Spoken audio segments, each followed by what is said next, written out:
This is the Wrestling Old Head. You have entered the portal of pro wrestling. What the world is watching.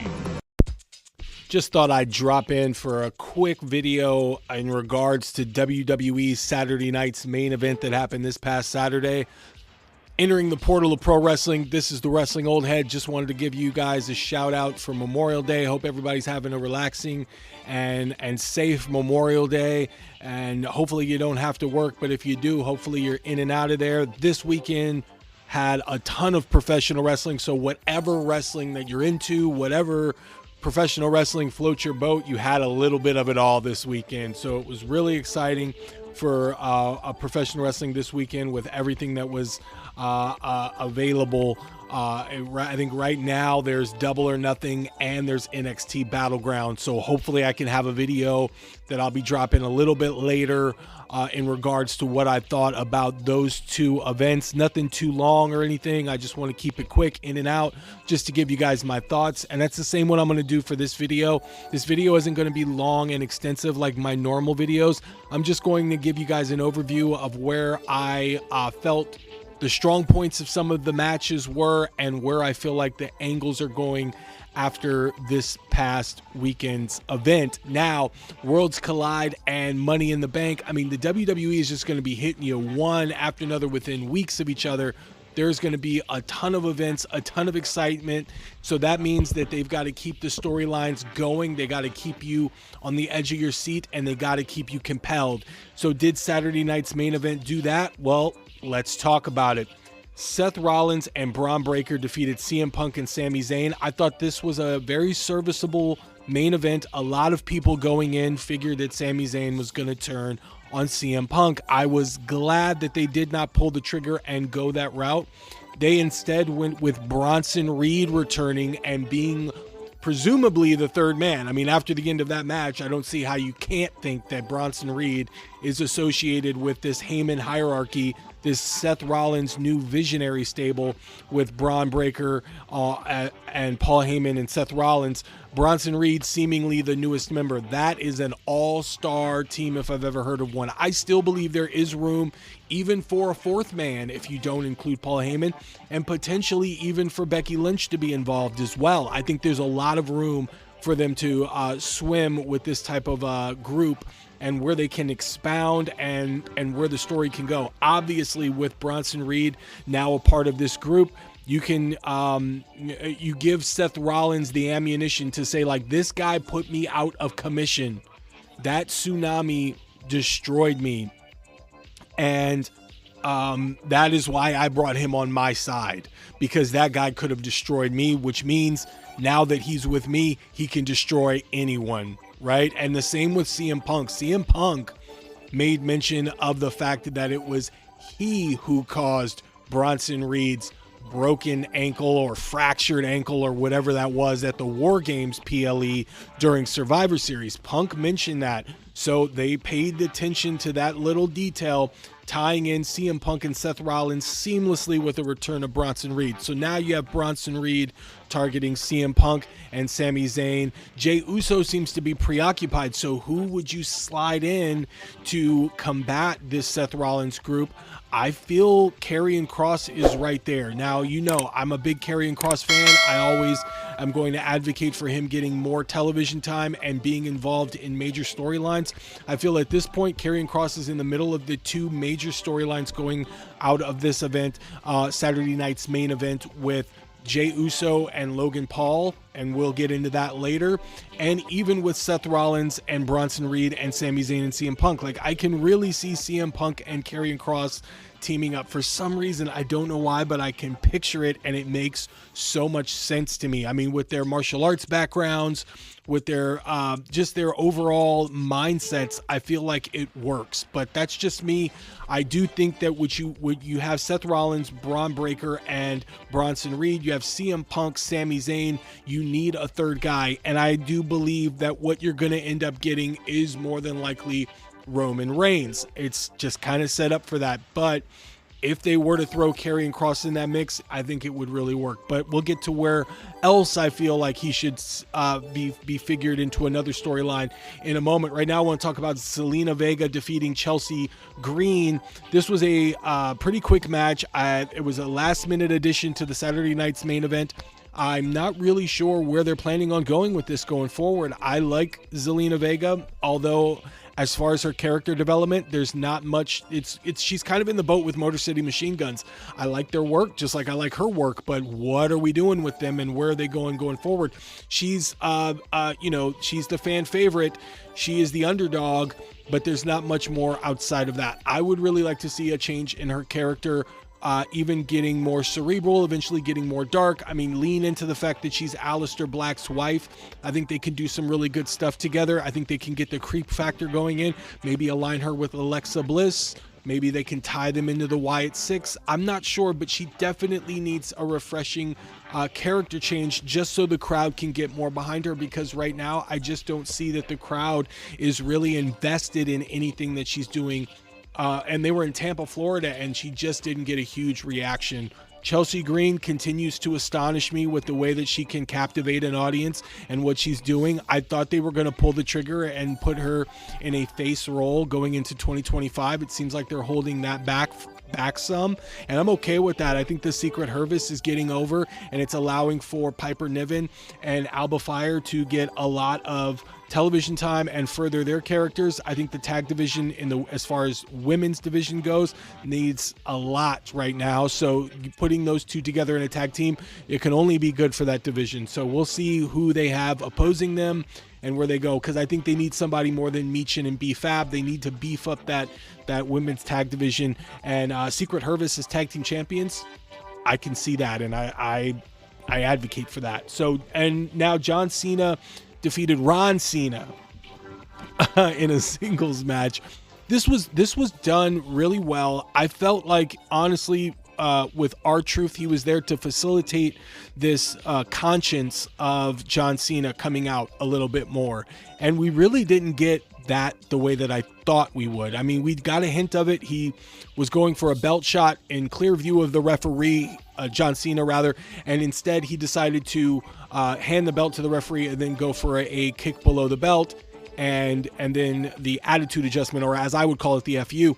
So John Cena gets the win there, and he kind of walks out. I don't know where you go after this, but I did like the angle. I thought that it was really well. I think Santi was talking about how he felt that Santi's app on YouTube and Twitter, he was talking about how he felt like Cody Rhodes should have been in that role of trying to wake John Cena up, and I agree with that wholeheartedly.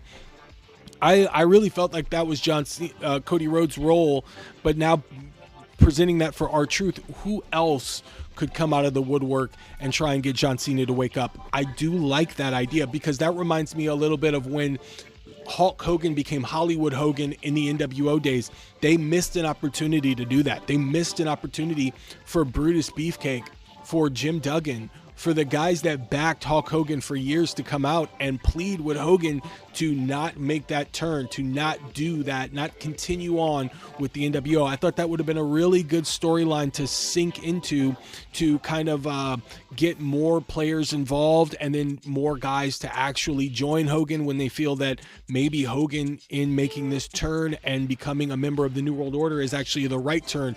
It would have given a lot of credence to like Randy Savage and the Giant and some of those guys to going on the NWO side. It would have made a little bit more sense. I felt like it was a missed opportunity, and it seems like John Cena going heel and going in this route, it is allowing for people to come out of the woodwork and say, this isn't you, John, this isn't you. Look, it would be interesting to see where they go from there, how they manage this. Are we going to see someone from John Cena's past try to wake John Cena up? It'll be interesting, so stick around for that. I also have some more comments about John Cena, but we'll talk about that a little later. Damian Priest defeated Drew McIntyre by escaping the cage. This was a very interesting move here, and I don't know if this was intentional, but it really felt like they were doing this to turn the crowd against Damian Priest. And I wonder if that is the move going forward, if that's what they're trying to do, because I can't figure out why they would go in that direction of having him escape the cage. I really felt like instead of having him escape the cage, he should have took the pin, but they didn't go in that direction. So it's interesting to me where they're going to go from here. With Drew McIntyre, it seemed like that concerto was writing him off a little bit. I had heard rumor and innuendo about them being both, Damian Priest and Drew McIntyre, being bruised and beaten from previous matches. So maybe they're going to give Drew McIntyre a little bit of time to get more healthy. But with Damian Priest, that walking out of the cage like that, maybe they thought it was going to be a badass move.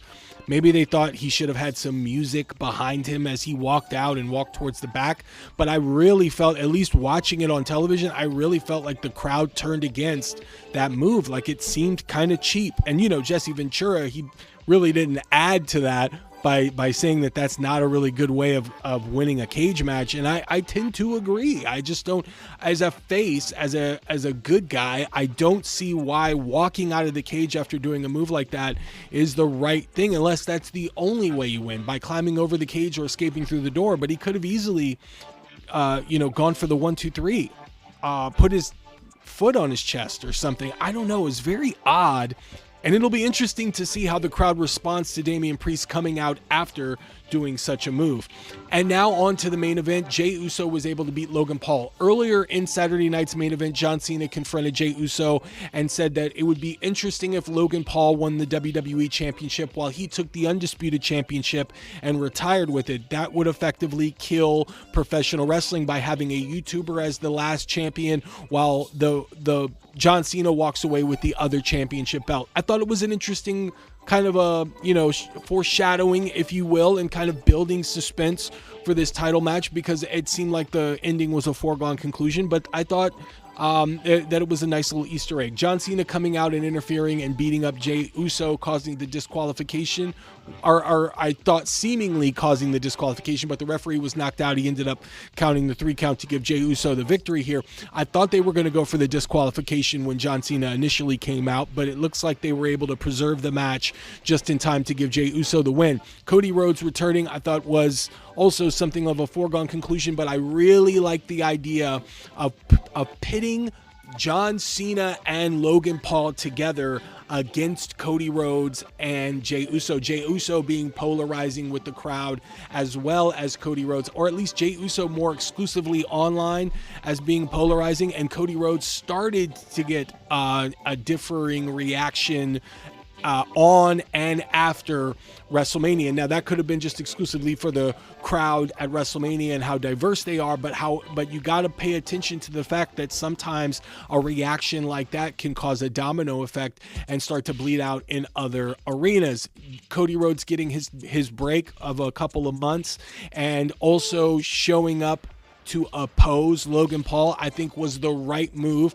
Both of those moves allowed for a fresh reaction to Cody Rhodes coming out. He got unanimously cheered, and I think by putting John Cena with Logan Paul, who is universally, genuinely hated by the WWE universe and some outside of the WWE universe, you have an opportunity to get John Cena the heel reaction that you want him to have going into a match with Jey Uso and Cody Rhodes. I believe Travis Scott was rumored to be involved in this match as well, and that brings me to who I would put if it was a 6-man tag. Karrion Kross. That's right. Karrion Kross, Cody Rhodes, Jey Uso against Travis Scott, John Cena, and Logan Paul. I think it works because you've got this history with Karrion Kross and Logan Paul. You also had Karrion Kross, when he was with the Final Testament, make a comment about John Cena as a promo that has gained some traction that he put out about a year ago. So there is a tie-in with all of that, and you can really, really expound on that.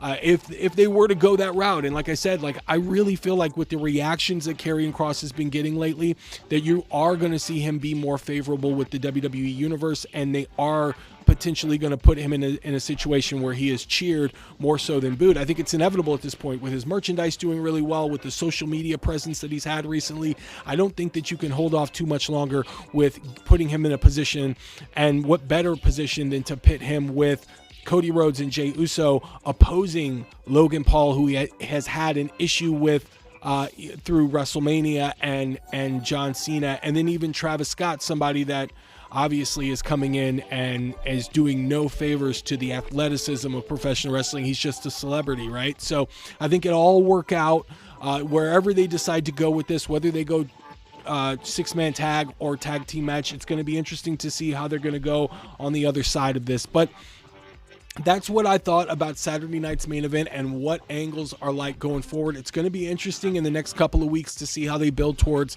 Money in the Bank, or even who has a shot at winning and walking out of the Money in the Bank. Odds-on favorite for the men right now is probably LA Knight, and on the women, it's probably Rhea Ripley, but it's anyone's game here. We'll see who walks away with the briefcase. And Worlds Collide, I'd keep your eyes on that. I'm going to have some comments about that in the coming weeks. Stay tuned for information as far as my thoughts and takeaways from AEW Double or Nothing and for WWE's NXT Battleground. So stay tuned for that. As always, you guys, thank you for checking it out. Thumbs up on the way out. Keep this thing going. Lock in on the comments and let me know how you feel about Saturday night's main event and where you feel the WWE is going forward with some of these programs, with Bronson Reed joining the Heyman hierarchy and John Cena teaming with Logan Paul. Thanks again, you guys, for listening. This is the Wrestling Old Head. Stay tuned for more.